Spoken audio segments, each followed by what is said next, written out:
Hello everyone, and yes, that is the gold chart that you see behind me there, and what a crazy week it was. We broke above 2,200 thanks to the words of wisdom from Jerome Powell. It did not close above 2,200, but we did move above that. Now we've dropped below that, so that is our level of resistance, 2,200. We also had a lot of profit on the major US currency pairs, so those are the things we'll be looking at in this video. So let's get started.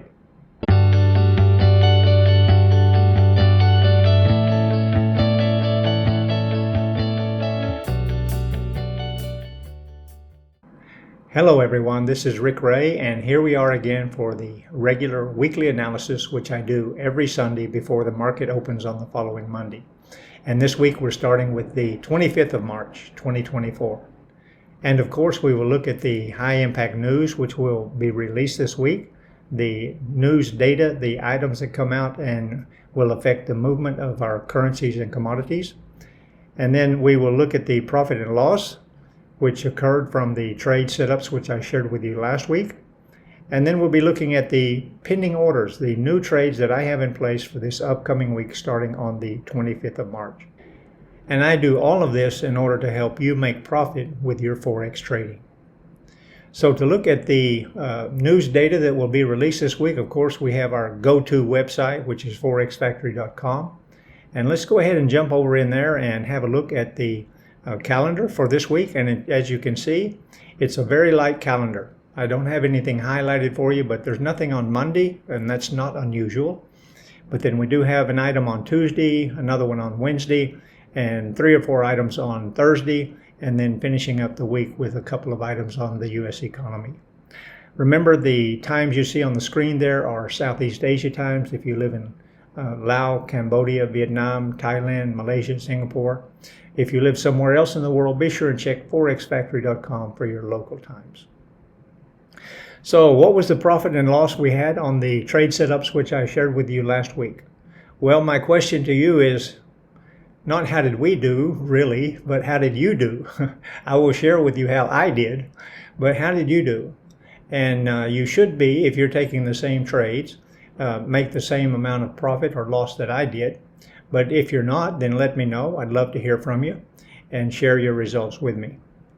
So let's go ahead and get started, and looking first of all at the DXY, which I'd like to share with you.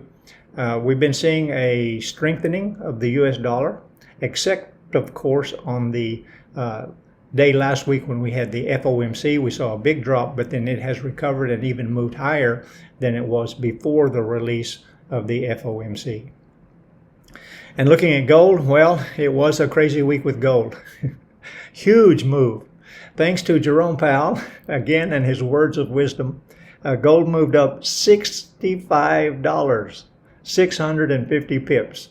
And of course it came back down, and not only did it come back down, but within 2 days it came back to where it was before the news was released. And as I've said to you before, that's not unusual. Okay, oftentimes we see from the market a knee-jerk reaction to the news, and then just within sometimes a few hours or a couple of days, the commodities and the currencies will go back to where they started. So on this trade, I'm just sharing with you, I had a couple of small profits of 35, 40, 50 pips earlier in the week. But after the FOMC news, when it started to come back down, I had, remember, a sell limit at 21.77. So I waited for that. I waited for that retracement. And if you took a sell trade at 21.77, then you would have got 160 pips on that trade. And then with the Euro US, I had a sell limit on that one, which executed early in the week. The order did open, and then it gave us 65 pips.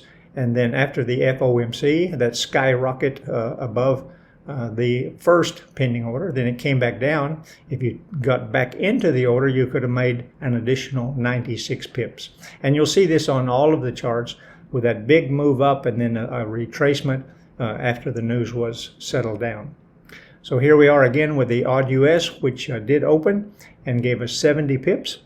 The New Zealand US, I had a sell limit on that, but it never opened, never did get up to the pending order. So that trade did not execute.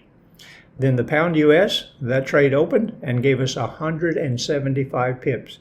Not only did it go up with the FOMC, but it came back down within 2 days and went well below where it was before the news came out. The USD CAD was neutral, and as you know, if you follow me, anytime that I have no clear direction on a trade, then I will not take it. And I had neutral on the USD CAD, so that was no trade. And our cash cow really was the UJ, all right? And I told you just buy the UJ when the market opens on Monday. I hope you capitalized on this one because it did really well. Of course, it came down during the FOMC, but then it went right back to where it was trading for a total of 287 pips on the USD JPY.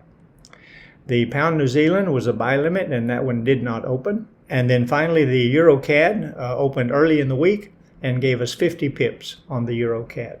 Now, I've told you before last week about this free support and resistance indicator that I have for MT4, which I've been using for about 10 years. And it shows you the S1 to S5 and the R1 to R5. It shows all of your support and resistance levels as well as the pivot point. And it does this automatically. All right, all you do is install it on MT4 and it will set the support and resistance for you automatically. Now, I've had a few inquiries this week. A few people have downloaded this and had some questions. They say, well, it doesn't show on my D1 chart. Okay, well, this only shows from H1 and lower on your time frames.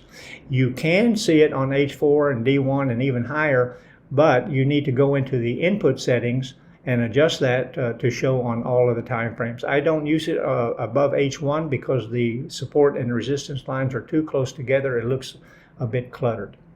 And someone also said that the link wasn't working. Well, if that's your case, just let me know and I'll find another way to send it to you. Or what it's likely is that you just need to try another browser for that download link. And remember, there are more than one types of support and resistance. In fact, there are 3 types: horizontal, diagonal, and dynamic.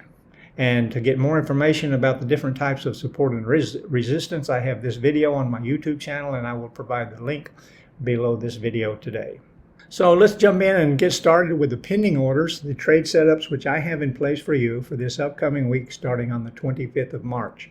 And I do all of this, again, to help you make profit with your Forex trading. And remember, this is not financial advice. Okay, I'm not suggesting or recommending that you take the same trades. You can if you want to, but it's up to you to use good risk management to trade according to your own risk management plan. All right, just be sure and plan your trade and trade your plan. Don't chase the candles. Don't overtrade. Don't overlot. You can be successful trading Forex.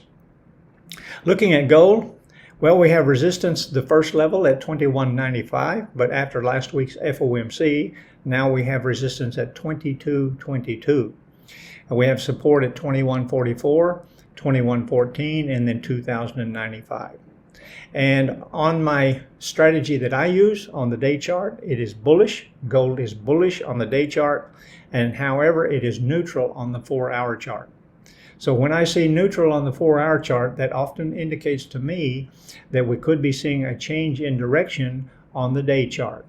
So we could be seeing a bearish move. Now, we were seeing some bearish indications before the FOMC, all right, but that kind of screwed everything up with our analysis. However, we are pretty much back to where we were at the beginning of last week.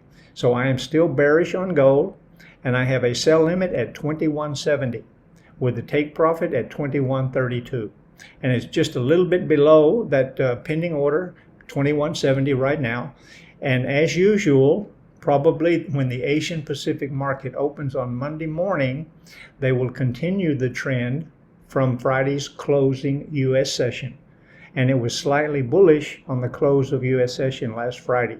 So we might see a little bit of retracement, and that should get back up to 21.70. And then we start to see a continuing move down with my bearish analysis. So a sell limit at 21.70 and then take profit at 21.32. The next Fibonacci level, the 0.382 Fibonacci level.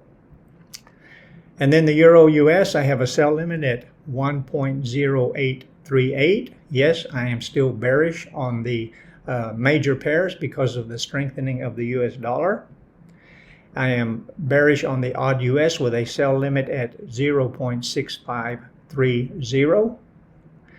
The New Zealand US has a sell limit at 0.6025. The pound US, a sell limit at 1.2660. The USD CAD, a buy limit, of course, with the entry price at 1.3575. The UJ, a buy limit, let's let that one retrace just a little bit, okay? It's now broken well above the 150 level. It did move down initially, and we were bearish for a short period of time, but now we're bullish again on the UJ. So the entry price for this buy limit on the UJ is 151.00. So I have a buy limit on the pound New Zealand with the entry price at 2.0980. And the Euro CAD is neutral. As you can see, it's going mostly sideways for the last few days. It did make a move down and then started to come back up, but I'm neutral on my analysis for the Euro CAD, so no trade on the Euro CAD. And then, of course, I like to share my Bitcoin chart. Okay, I do not trade Bitcoin. I do not buy and sell Bitcoin. I just buy. All right, buy Bitcoin as an investment in digital assets for the future. But you can see what Bitcoin has done. It almost got up to 74,000. Very, very close. That gray line there is an alert that I have that will notify me when it hits 74,000. That did not trigger. and since then, the last 10 days, Bitcoin has been coming down. It reached a low of about 60,000 and change, and it has started to move up over the weekend, but now trading around 65,000. So this is just a retracement, nothing unusual here, a correction, as some people call it, perhaps profit taking before we start to see higher prices on Bitcoin. And so that's it for me, guys. Thank you for being here. I appreciate it. And before I leave, the question of the week, of course. And I always share about gold because everybody trades gold. But my question to you is, what is your favorite asset on Forex to trade? Is it gold? Is it one of the major pairs? One of the minor pairs? Just let me know. I'd love to hear from you in the comments below. Okay? See you again next time. This is Rick Ray signing off.